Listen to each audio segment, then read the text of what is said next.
No Pecuarista em Prosa de hoje, eu converso com a Carla Bittar, que é engenheira agrônoma e professora do Departamento de Zootecnia da Exalc USP e tem mais de 30 anos de carreira. Nós vamos falar de uma fase fundamental na cria de bezerras, a transição alimentar. Carla, seja muito bem-vinda ao nosso Pecuarista em Prosa. Que prazer te receber aqui hoje. Prazer é meu, Flávia. Muito obrigada pelo convite. A gente que agradece muito a sua participação aqui hoje e eu começo te perguntando, né? Esse período é muito importante. Como que funciona a transição alimentar das bezerras? Conta pra gente. Bom, quando a gente trabalha com bezerros leiteiros, né, a gente separa os bezerros das mães e isso é uma forma muito assim da gente controlar o consumo de leite, né, ou da dieta líquida, porque a gente pode ter outras alternativas. E em algum momento a gente vai ter que desaleitar esse animal, né? Em bovinos leiteiros a gente não usa o termo desmama, porque desmama é tirar da mama, a gente usa esse termo desaleitamento. E isso precisa ser feito quando o animal já tem algum consumo ou tem um adequado consumo de alimento sólido. Esse alimento sólido ele é importante para desenvolver o trato gastrointestinal do animal, basicamente transformando esse animal num animal ruminante, para que ele consiga seguir ganhando peso mesmo depois da interrupção do fornecimento de leite. E o que não pode faltar, né, na alimentação das bezerras durante esse período? Quais são os alimentos essenciais?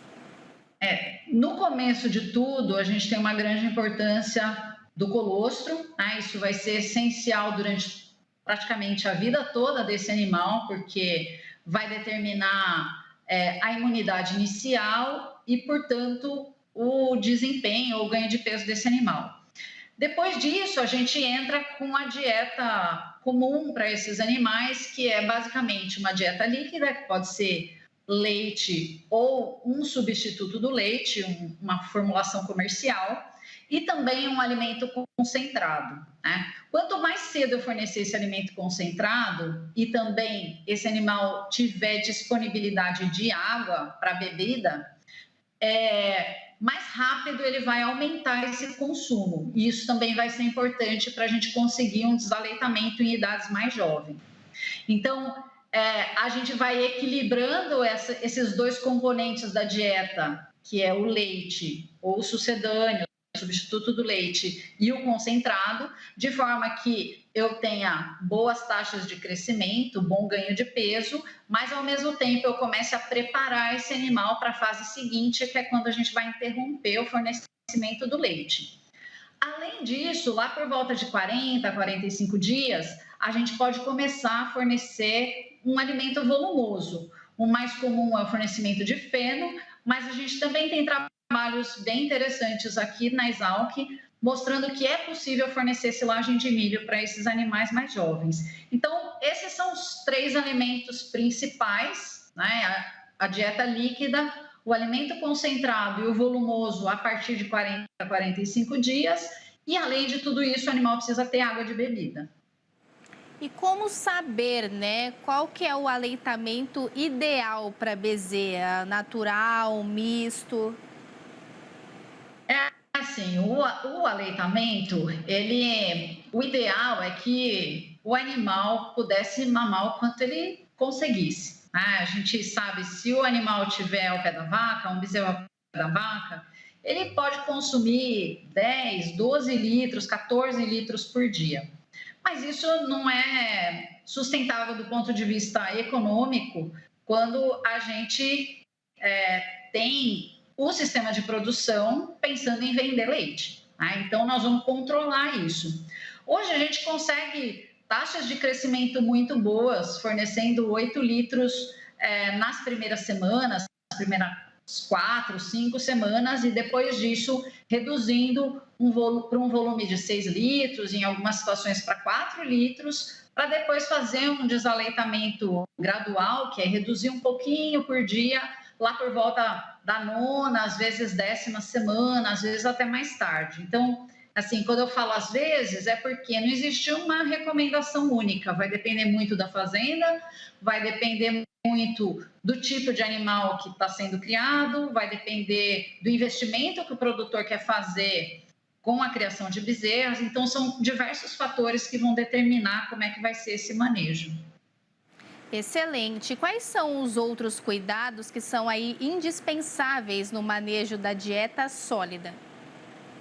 Bom, é importante. Primeiro ponto, o animal precisa gostar de consumir essa dieta, né? A gente sabe, por exemplo, que quando eu tenho um concentrado finamente moído, o consumo é menor. Quando a gente usa alguns coprodutos que têm menor aceitabilidade, o consumo também é menor. Então, a gente tem algumas regrinhas, que é um tamanho de partícula grosseiro. Muitos produtores fornecem concentrados comerciais que são peletizados, né? Então o tamanho de partícula acaba quase que resolvido. Importante ou interessante, na verdade, ter farelo de soja na formulação, porque o farelo de soja ele quase que funciona como um estimulante de consumo. Os bezerros adoram esse ingrediente dos concentrados. Então, sempre que a gente tem um concentrado, que a gente tira o farelo de soja e coloca outra fonte de proteína, o consumo cai.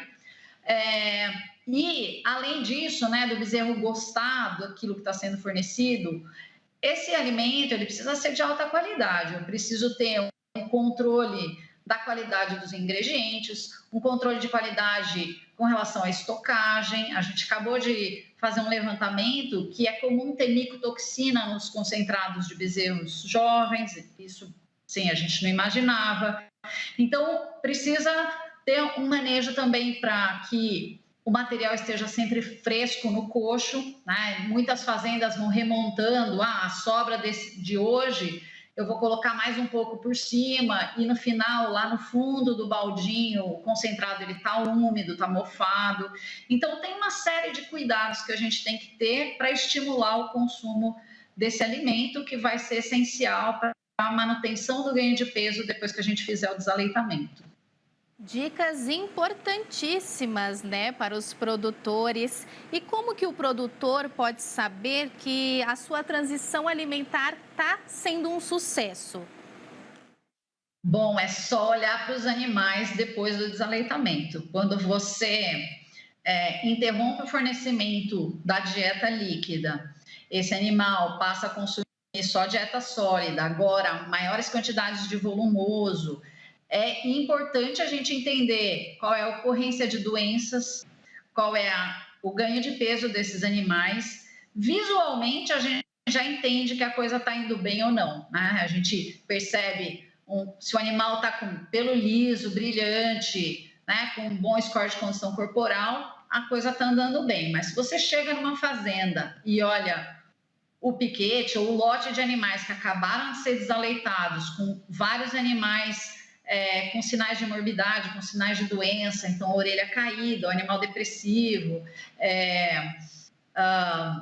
pelo opaco, enfim, tem uma série de sinais que a gente vai observar e entender se o manejo alimentar para essa transição está ocorrendo de maneira adequada. E talvez o mais importante é entender se o animal está mantendo a sua taxa de crescimento, o seu ganho de peso e crescimento em altura também.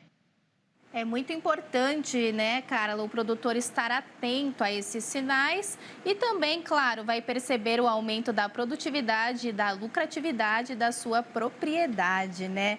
Carla, Com certeza. Foi um prazer te receber aqui hoje, viu, no nosso Pecuarista em Prosa. Quero te deixar o convite, né, para você voltar mais vezes. E esse é o nosso intuito, né, do nosso Pecuarista em Prosa. Valorizar o trabalho das mulheres da pecuária e você, claro, representando as mulheres que trabalham com a ciência. Muito obrigada por agregar aqui com seu conhecimento. Eu que agradeço.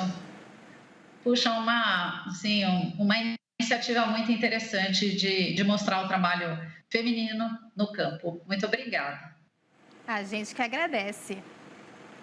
E esse foi o nosso Pecuarista em Prosa de hoje. Até o nosso próximo encontro.